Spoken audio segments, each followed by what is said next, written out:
bonsoir mesdames, messieurs, c'est l'heure de l'actualité. Bienvenue. Le Conseil présidentiel reçoit les candidatures pour le poste de Premier ministre.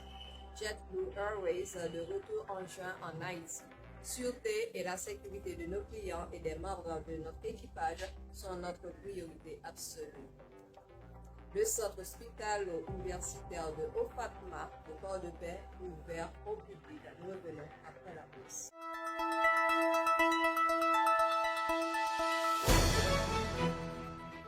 Le Conseil présidentiel reçoit les candidatures pour le poste de Premier ministre.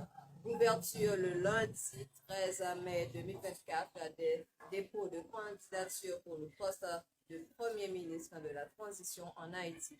Les intéressés sont appelés à soumettre leur candidature à la villa d'accueil à Musso, selon le Conseil présidentiel de transition.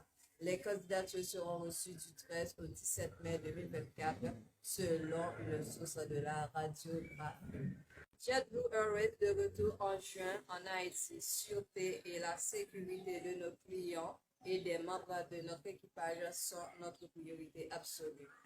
En raison des récents troubles civils en Haïti, nous avons annulé nos opérateurs jusqu'au mardi 4 juin, a déclaré Derek Domborski, porte-parole de la compagnie aérienne JetBlue. Nous continuons de surveiller la situation et travaillons en étroite collaboration avec l'ambassade américaine et notre équipe en Haïti pour déterminer les prochaines étapes.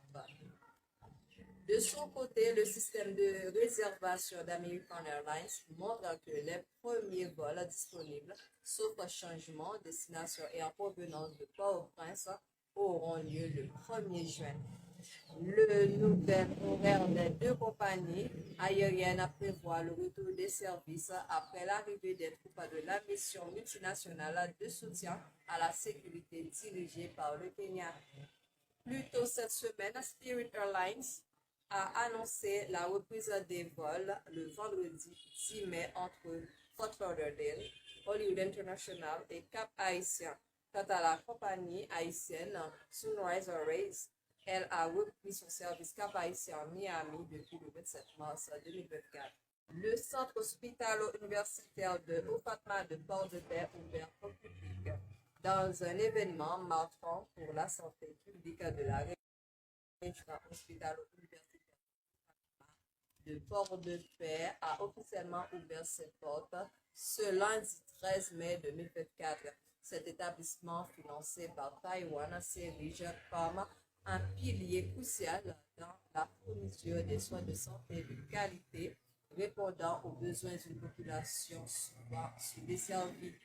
Au lieu d'une inauguration traditionnelle, une journée porte ouverte a été organisée pour permettre à la communauté de découvrir les installations flambant neuves et les services offerts par cet hôpital de 120 lits étalé sur une surface impressionnante de 5130 mètres carrés.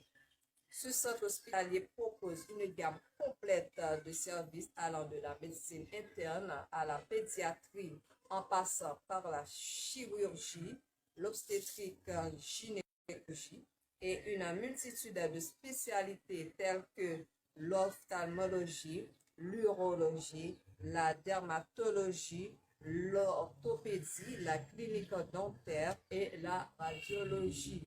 L'ouverture de ce centre hospitalier représente un tournant dans l'accès aux soins de santé par la population de Port-de-Paix et de ses environs. En effet, le manque d'infrastructures médicales adéquates a longtemps été un défi majeur dans cette région, mais grâce à ce nouvel établissement, les habitants auront désormais accès à des services médicaux de qualité à proximité de chez eux. Les autorités locales ont exprimé leur gratitude envers Taïwan pour son soutien financier qui a permis la réalisation de ce projet vital.